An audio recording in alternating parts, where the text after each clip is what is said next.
Look, I mean, you got to be out of your damn mind to be naked short in the silver market right now.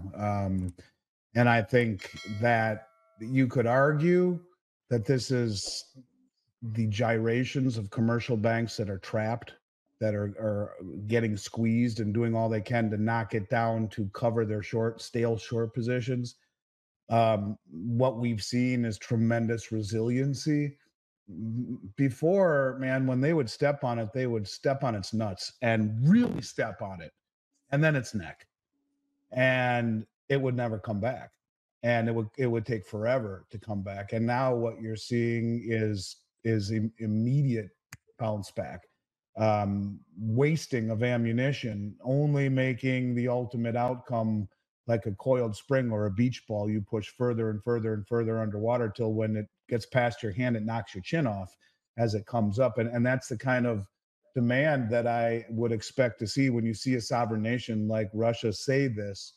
I would argue India and China have been doing it without saying it. India has imported over 800 million ounces of silver in the last few years and really has been very quiet about it.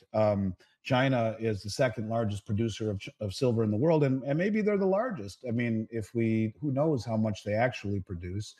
But now, as we've talked about on your show, they're flying all around the globe and buying concentrate and doré bars, largely in Latin America, from the miners directly, disintermediating the marketplace, the commercial banks, and the exchanges, which provides cover to their acquisition, paying double what the West will pay for unrefined sludge, in essence, and bars that are crudely refined by the miners before they get full refined by the refineries. And that is indicative of the demand for silver. The Citibank, their lead analyst, Max Layton, he says, look, silver's up 35% so far this year. It's leading the silver or the metals complex, but that they expect it over the next 3 months to $35 and 38 or higher over the next 6 to 12. To me, those are conservative, very conservative. But this is a game that won't end well. You can't trade 2.9 billion ounces of silver per day in London, which is 3.5 times annual global mine supply, on this leverage, ridiculous scam of an exchange, without running into some serious problems when you have these sovereign nations standing for delivery. In the month of August, 8.1% of the entire silver float in London was delivered. So the only reason they're able to get rid of or get away with this, in years past, they got away with it because the countries that are now draining the exchanges, using our suppression against us, who are now wise to the game and therefore quiet to the stupidity of the West, keep it as quiet as long as they can and just pickpocket whatever they're stupid enough to short, was they weren't coordinated or sophisticated or motivated enough to do it. They are now, and that's how they win, where 8% is delivered off the exchange, where this is a continuation of what we're seeing all around the globe.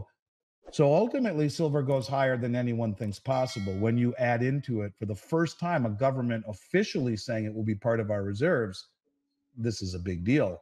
And these countries understand that gold and silver represent far more than commodities. They represent far more than strategic metals and monetary metals. They represent the Achilles heel to the West. You don't have to get into a hot war with the United States to severely cripple us, and that would be by draining all of the world's commodities that are traded on these exchanges that the Western banks have been stupid enough to naked short to a degree that it will pull them down if they are unable to meet delivery requirements or delivery requests, rather, and could start to spiral into other areas of the whole entire banking complex. So the issue here is that these exchanges have always allowed for delivery. No one ever stood for delivery. But now these nations are standing for delivery. When a sovereign nation like Russia declares silver as part of their reserves, you know something big is happening. As they and countries like China quietly drain global supplies, they're using the West's own manipulation against them. Russia isn't just holding silver. They're actively buying up raw silver directly from miners across the globe, bypassing traditional markets. They're paying double what the West offers, all to gain control over a critical resource. The West's naked shorting of silver is now becoming its Achilles heel. And when this coiled spring finally snaps, the repercussions could be catastrophic. It's a strategic move that could reshape the financial power dynamics worldwide.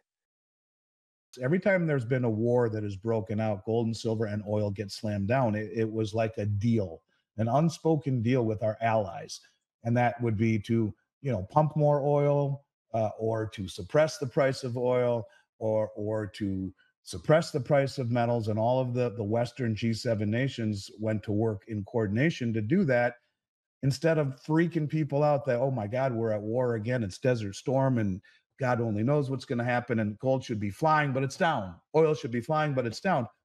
It was this unspoken agreement, if you will, almost that with our allies, I think, that kept calm in the marketplace. And this is changing. It's as if this is changing, and that it's almost every country for themselves. This unspoken rule isn't really in place any longer. What I'm getting at is that if you've been at this long enough, and even though things are changing, um, you've been disappointed, where logic and outcome have been inversely correlated, and the price action is maddening. So people are like the dog, are expecting the next shoe to drop.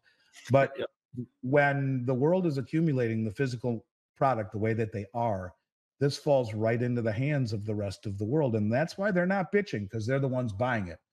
But when Yep. you see the cumulative volume on the Shanghai Metals Exchange over the last 6 months increase roughly 400%, surpassing COMEX, these are little steps in the process, because they will reach a point where the Western price is so full of shit that it switches to Shanghai, it switches to Dubai, it switches to Moscow, these exchanges, which are gaining volume and credibility, legitimacy, and they will start to set the price. But this is falling right into the hands of those that are standing for delivery. So this is not something to be bummed out about.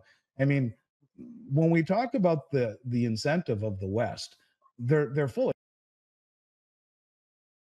shit in every single way. I mean, look at the unemployment numbers, right? So the unemployment numbers were revised, right, last year by 1 million jobs, 818,000 at the end of the year, and over 200,000 during the course of the year, right? So all of these great metrics that Biden kept citing, we hit the economy strong, and look at how great our labor market is, really wasn't great and haven't been great. And we missed the mark, and they quietly revised them after the fact. People don't notice it, right?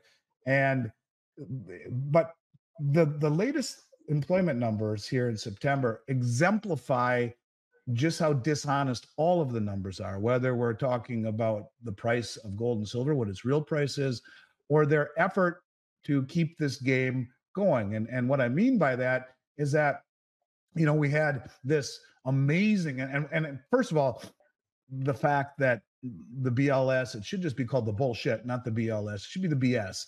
But the way they've revised and manipulated unemployment and screwed with inflation numbers, the CPI, why anyone believes anything that they're talking about is beyond me. But anyways, if you look at the numbers that they have come out with recently, it's absolutely insane. They show this huge increase in unemployment, or in employment, here in the month of September.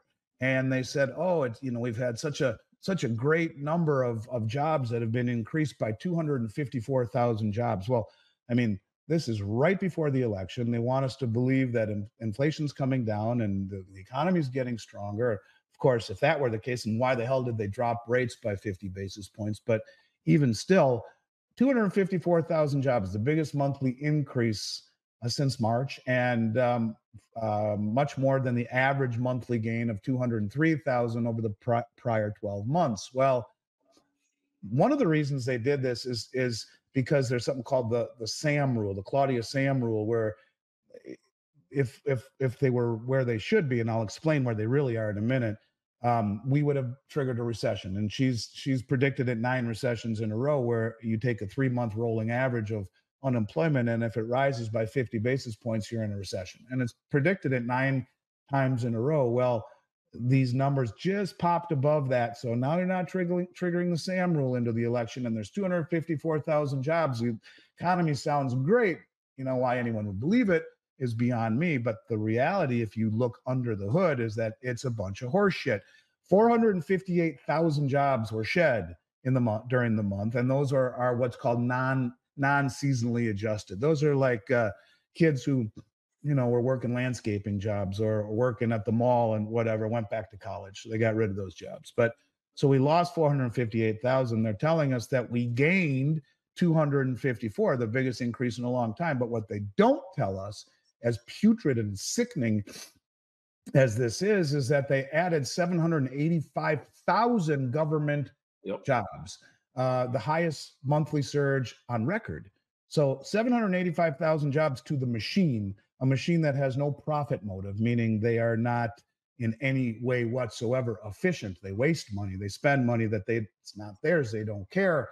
They don't produce anything other than debt and divisiveness. And we added 785,000 jobs and tout what a great economy it is. It's so disgusting. It's unbelievable. All these jobs do is crowd out the private sector and create inefficiencies everywhere they go. So they lie to us. They lie to us about inflation. They lie to us about unemployment.